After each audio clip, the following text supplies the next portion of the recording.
Well, thank you very much, and welcome to this final session of the 11th International Humanitarian Law Dialogue.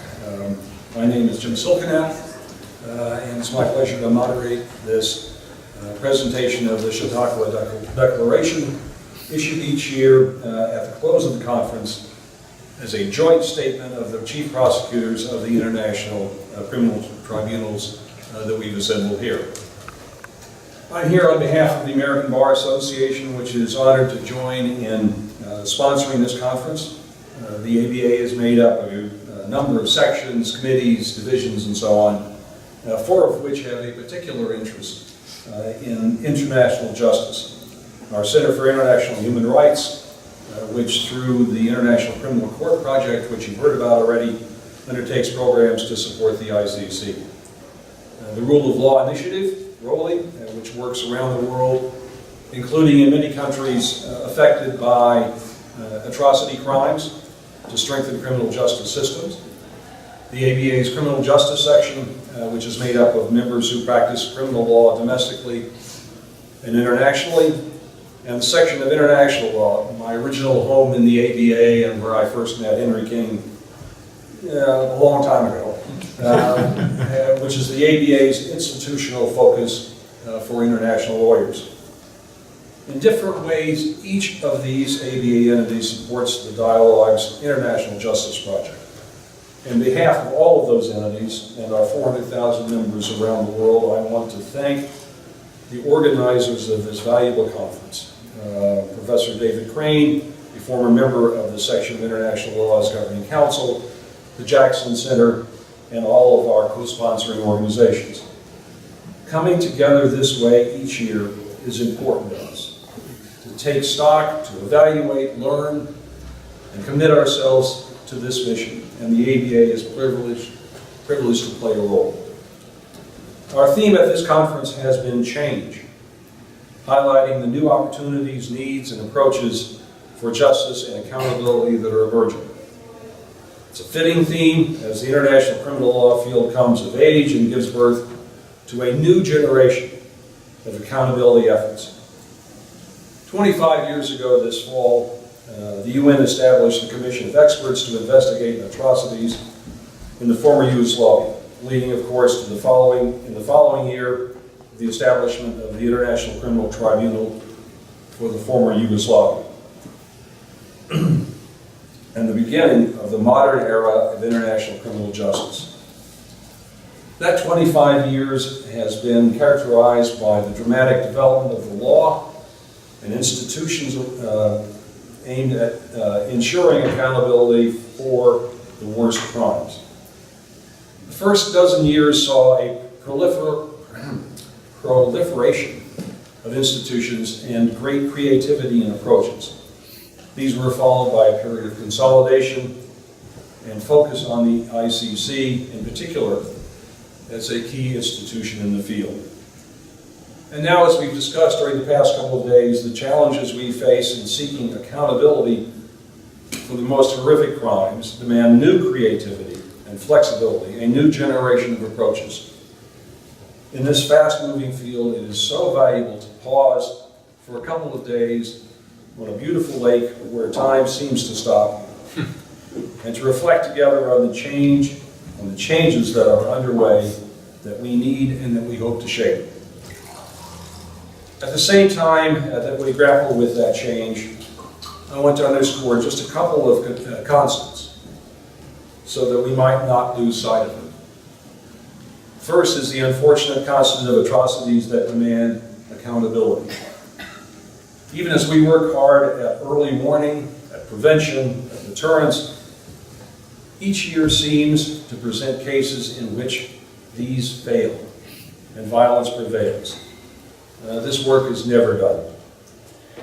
Second, and perhaps related to the first, is the constant need to build public constituencies for accountability and the values of peace, justice, and human rights.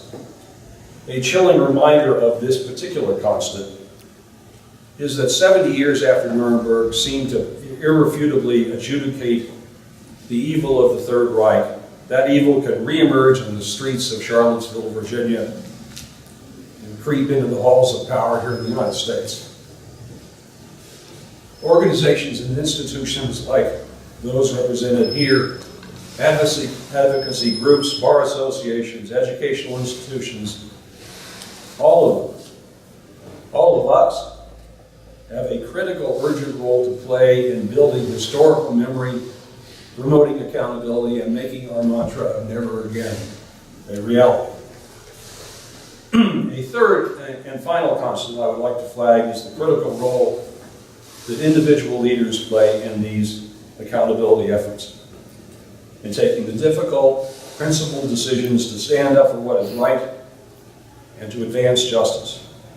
There are many different players involved in efforts to obtain accountability for atrocity crimes, but here I want to pay particular tribute to the role of prosecutors.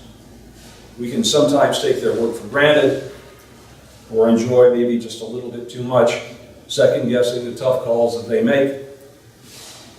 Today we pause for a moment and recognize their hard work and their commitment to the justice cause. Even as we see change coming in our approaches to accountability, principled and steadfast prosecutorial leadership will remain essential. So I'm pleased, therefore, to have this opportunity to join such leaders and to share with you their joint declaration. Their work sets the standard for the kind of leadership the changing world of international justice will demand. I'm not going to reintroduce each of the prosecutors here today. We've all gotten to know them over the past couple of days and to admire their work and their courage. Now let me read to you their declaration. And since I'm getting to be of a certain age, I'm going to have to do it with less.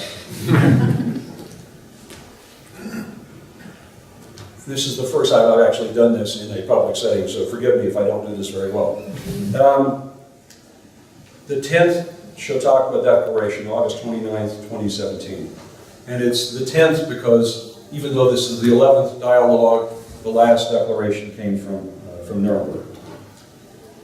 In the spirit of humanity and peace, you assembled current and former international prosecutors and the representatives here at the Chautauqua Institution. Recognizing the continuing need for justice and the rule of law as the foundation to international peace and security, and cognizant of the legacy of all those who preceded us at Nuremberg and elsewhere, commend Zainab Hawa Bangura as the 9th recipient of the Joshua Heinz Humanitarian Award for her important and impressive service to humanity. Commend the United Nations for creating the international, impartial, and independent mechanism to assist in the investigation and prosecution of those responsible for the most serious crimes in Syria. But note the continued atrocities in Syria and call upon the international community to seek ways that justice can be done for the people of Syria. Note that there are other areas of continued distress around the world that need appropriate accountability mechanisms, such as Yemen, Myanmar, Sri Lanka, and northern Iraq, and call upon the international community and national authorities to ensure accountability in accordance with international standards.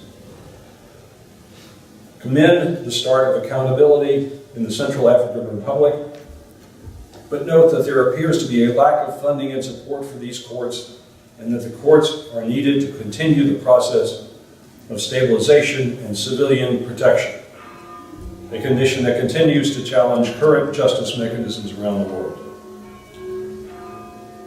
Note the completion of the trial of Hissène Habré in the extraordinary African chambers and the support of Senate. Note the imminent completion of the judicial mandate of the International Criminal Tribunal for the former Yugoslavia, and commend its contribution to the development of international criminal law, its record of successful prosecutions of those most responsible for the crimes committed, and its promotion of accountability and peace in the former Yugoslavia. Note the importance of standing behind the findings of international judicial mechanisms, condemn the dangers of the glorification of convicted war criminals and of the denial of crimes, note the importance of the work of residual mechanisms in the accountability process and the need for sustained support for their operations. Recognize the efforts of national prosecuting authorities to prosecute war crimes, whether in the countries where the crimes are committed or in third states, and note the importance of accountability for the crimes committed in South Sudan and the agreement to establish the African Union Hybrid Court for South Sudan. Now, do solemnly declare and call upon the international community to keep the spirit of the Nuremberg principles alive by reaffirming our commitment to mindful stewardship of the resources allocated to international criminal justice, declaring that states must continue to support the work of the International Criminal Court and to promote the universality of the Rome Statute, reaffirming that states should fund and support the international, impartial, and independent mechanism to assist in the investigation and prosecution of those responsible for the most serious crimes in Syria, and should create and support other mechanisms to prosecute and document atrocities and to promote the fight against impunity. Calling for the implementation and full funding of the special criminal courts in the Central African Republic and the African Union Hybrid Court for South Sudan, and encouraging the United States to appoint as ambassador at large for war crimes issues an individual with a demonstrated commitment to international justice. Signed by and on behalf of Fatou Bensouda, International Criminal Court, David M. Crane, Special Court for Sierra Leone, Brenda J. Hollis, Residual Special Court for Sierra Leone, Stephen J. Rapp, Special Court for Sierra Leone, Sergei Bramertz, International Criminal Tribunal for the former Yugoslavia, Norman Farrell, Special Tribunal for Lebanon, and Nicholas Kunjian, Extraordinary Chambers in the Courts of Cambodia.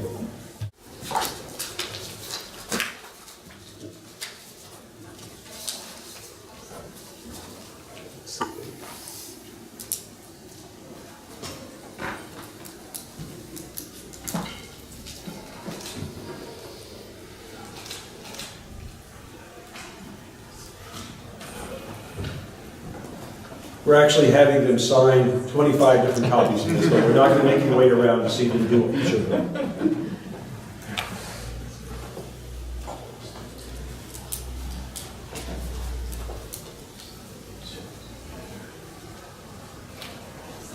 Okay, one down. Ladies and gentlemen, this is the 10th Chautauqua Declaration. Please join me in thanking the prosecutors for their leadership in our collective efforts to advance justice.